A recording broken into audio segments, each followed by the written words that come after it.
Hallo Freunde der Sonne. Ich bin Rhino on the Road und das ist Zolovino, mein treuer Begleiter auf 4 Pfoten. Heute ist Tag 61 unserer Motorradweltreise von Deutschland nach Bangladesch.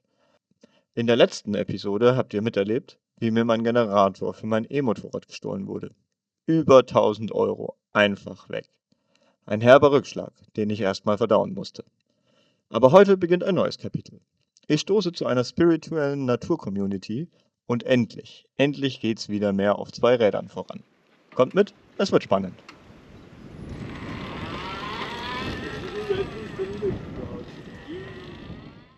Tonight I'm going on a road trip, I'm packing my bags, I feel so good, I'm going to this place that's called love, where people speak from the abundance of heart. I'm ready for a change, I'm packing my bag cause it's no game, Einmal heftig umgefallen, einmal fast Vino überfahren. cause I'm gonna tell speed limits.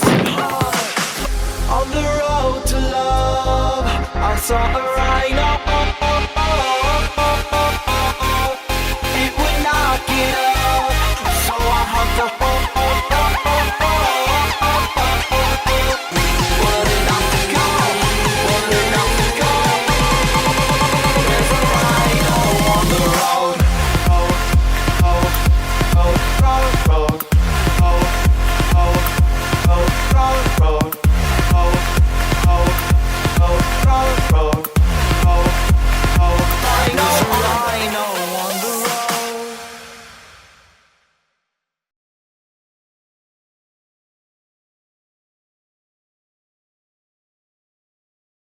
Von Lissabon aus geht es weiter Richtung Südosten, ganz in die Ecke Portugals. Dort wartet ein besonderer Ort auf uns. Essentia, eine naturverbundene Gemeinschaft, die auf Achtsamkeit, Yoga und gemeinsames Leben in Harmonie mit der Natur setzt. Ich kenne dort schon jemand. Ein Wiedersehen, auf das ich mich sehr freue. Und wer weiß, vielleicht finde ich unterwegs sogar endlich einen Käufer für mein Van. Denn eigentlich wollen Vino und ich nur eins: weiter auf dem Motorrad. Frei, leicht, unabhängig. Bevor es ernst wird, genießen wir erst einmal die atemberaubenden Küstenstraßen Richtung Algesur. Und wie immer gilt, kein interessanter Stopp wird ausgelassen.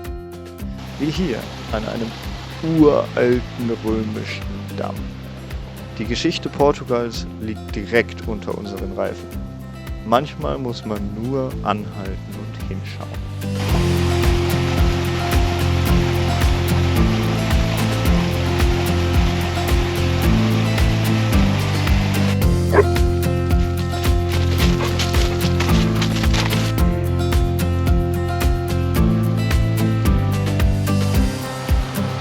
Und Veno hat einen Stein aus dem römischen Damm ergattert.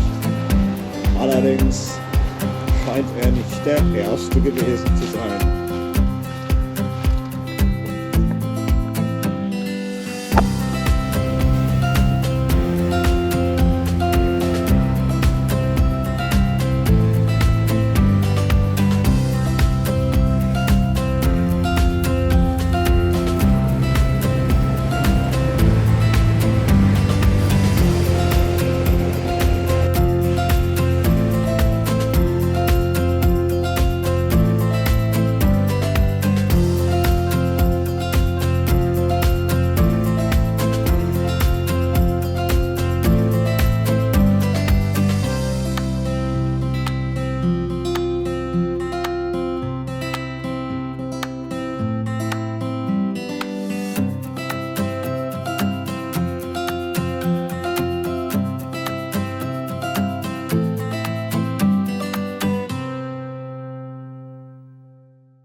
Falsch rum. Vino. Andersrum. Also diese Bucht hat mir wirklich richtig gut gefallen. So gut, dass ich tatsächlich sogar heute mal im Wasser war, das erste Mal jetzt in Portugal. Ist immer noch ein bisschen frisch, aber inzwischen muss ich echt sagen, mich stört die Kälte nicht mehr. Ich bin endlich in der Region angekommen, wo es meinen klimatischen Vorstellungen entspricht. Jetzt kann gebadet und Motorrad gefahren werden, gezeltet. Ja, Freiheit, da ist sie. Ja, ich sehe sie schon. Wo ist sie wieder? Wo ist sie wieder? Also nicht wieder.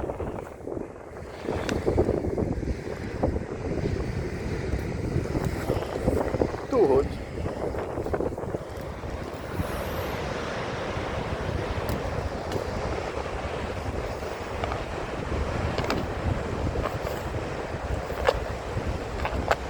Und er macht es wieder.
Was ein schöner Morgen.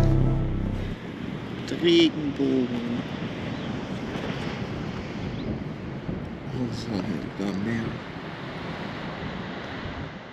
Gute Nachrichten. Ich habe eine neue Powerstation auftreiben können. Sie wartet morgen früh in Al-Jazur auf mich. Etwas abseits von Essentia habe ich mein Lager aufgeschlagen. Nicht ganz perfekt, aber ruhig. Und genau das, was ich gerade brauche.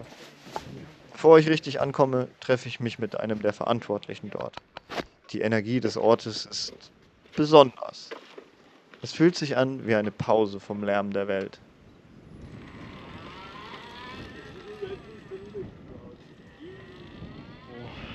Ich habe jetzt Antoine, den Leiter oder Besitzer von Essentia, kennengelernt. Wir sind uns auf jeden Fall einig geworden. Ich werde jetzt hier als Volunteer meine Zeit verbringen. Das heißt, 3 Stunden am Tag hier für die Gemeinschaft arbeiten. Davor mit denen zusammen Yoga bzw. Meditation und Bewegung machen, was auch immer das dann ist. Ich glaube, das wechselt sich so ein bisschen ab durch die Tage. Werde ich aber dann auch rausfinden. Jetzt habe ich gerade mal mich zu Fuß auf dem Weg gemacht, wo ich jetzt gleich meinen Van und das Setup für die Solaranlage, also die Ladestation für mein Motorrad aufbauen werde. Und zwar werden die Solarzellen hier drüben in diesem runden Kreis hier hingestellt werden, sodass ich dann mit dem Motorrad gut rauskomme. Und den Van werde ich wahrscheinlich hier zwischen diese 2 Büsche packen, so dass das so ein bisschen rüber guckt. Dann kann ich durch die Tür das Meer sehen und habe so nach hinten so ein bisschen abgeschottet und so ein bisschen Windschatten auch, so dass ich dann hier drüben ein Feuerchen machen kann. Und ja, ich glaube, das ist auf jeden Fall ein Ort und auch ein Blick, den ich durchaus genießen kann, wo ich mir gut vorstellen kann, jetzt auch mal einen Monat oder so zu bleiben. Ich habe einen Interessenten für den Bus auch gefunden hier in der Region. Mal schauen, vielleicht kriege ich den jetzt los und dann geht's erstmal nicht weiter, sondern wir bleiben erstmal ein bisschen hier.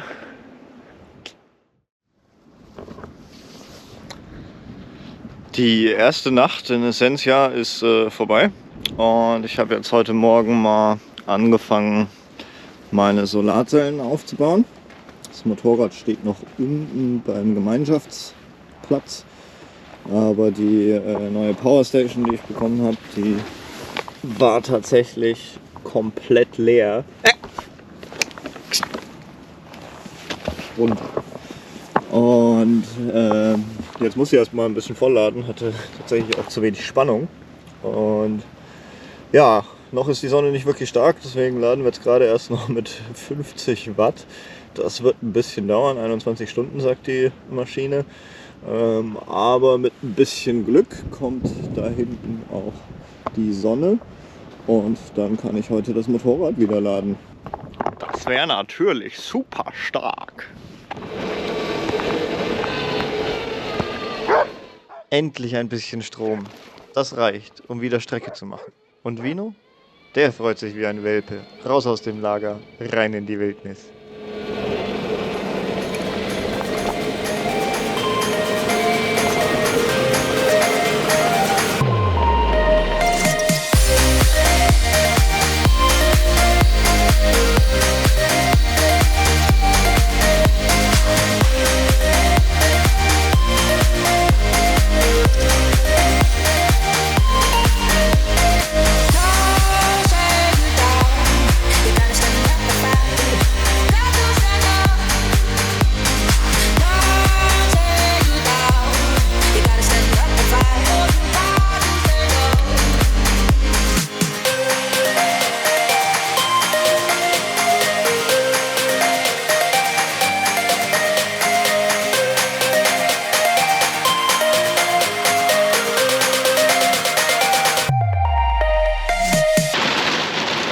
Ich weiß nicht, ob man das mit der Kamera jetzt so gut sehen kann, aber es hagelt. Da hängt einfach ein Eiszapfen am Fenster. Crazy shit. Der Hagel letzte Nacht war laut, aber zum Glück keine Schäden auf der Solaranlage hinterlassen. Ein paar Stunden Schlaf musste reichen. Heute steht eine kleinere Tour an. Vino läuft neben mir. Hier auf den schmalen, nassen Wegen geht das gut. Und ehrlich gesagt, es ist sicherer so. Der Boden ist rutschig, die Steine typisch. Und ja.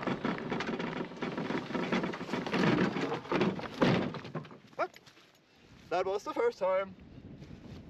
Irgendwann liege ich wieder im Dreck.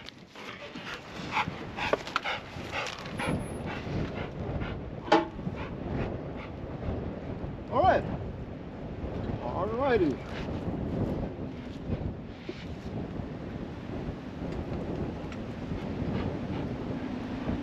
Let's see if we get it out here. Das Bike wieder aufzustellen wird ein Kraftakt. Aber hey, das ist nicht das erste Mal. Ich erinnere mich an Mexiko. Damals hatte Vino noch seinen Anhänger. Das war ein ganz eigenes Level an Herausforderung. Bringt mir jetzt zwar auch nichts, außer vielleicht ein Grinsen bei der Erinnerung.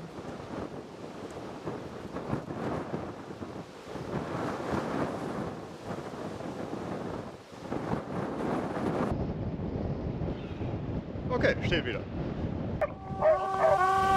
Don't say you down. You gotta stand up and fight. Got to stand up. Don't say you down. You gotta stand up and fight. Oh, you got to stand up. Don't say you down. You gotta stand up and fight. Got to stand up. Don't say you down. You gotta stand up and fight. Oh, you got to stand up. Krasse erste Fahrt mit Kiste. Einmal heftig umgefallen, das habt ihr wahrscheinlich mitbekommen. Und einmal fast Vino überfahren. Das ist aber zum Glück nicht passiert. Hat jetzt 12 Minuten gedauert, der Weg, den ich eigentlich in 3 bis 4 hätte fahren müssen. Aber ja, das Aufheben vom Motorrad ging erstaunlich leicht. Hätte ich tatsächlich gedacht, dass es deutlich schwerer ist. Aber die Box ist auch leer und ich habe die Seitenboxen gar nicht dran. Also da kommt dann beim Reisen schon noch deutlich mehr Gewicht einfach auch dazu. Muss man berücksichtigen. Eine Sache, die nochmal eine ganz neue Dimension bekommt beim Solarmotorradreisen, ist Zeit. Also wie teile ich mir den Tag ein, dass es am effizientesten geladen werden kann. Ich trotzdem auch nebenbei ein bisschen unterwegs sein kann. Und deswegen ziehe ich jetzt aktuell gerade einfach das Maximale aus der Powerstation raus. Also ich lade jetzt gerade mit, kann man das sehen, 5 Ampere, ziemlich genau 1 Kilowatt, und habe in der Powerstation gerade noch 32%. Also das Ganze funktioniert jetzt noch, ich muss mal gleich Schatten machen, 0,4 Stunden, also 20 Minuten circa.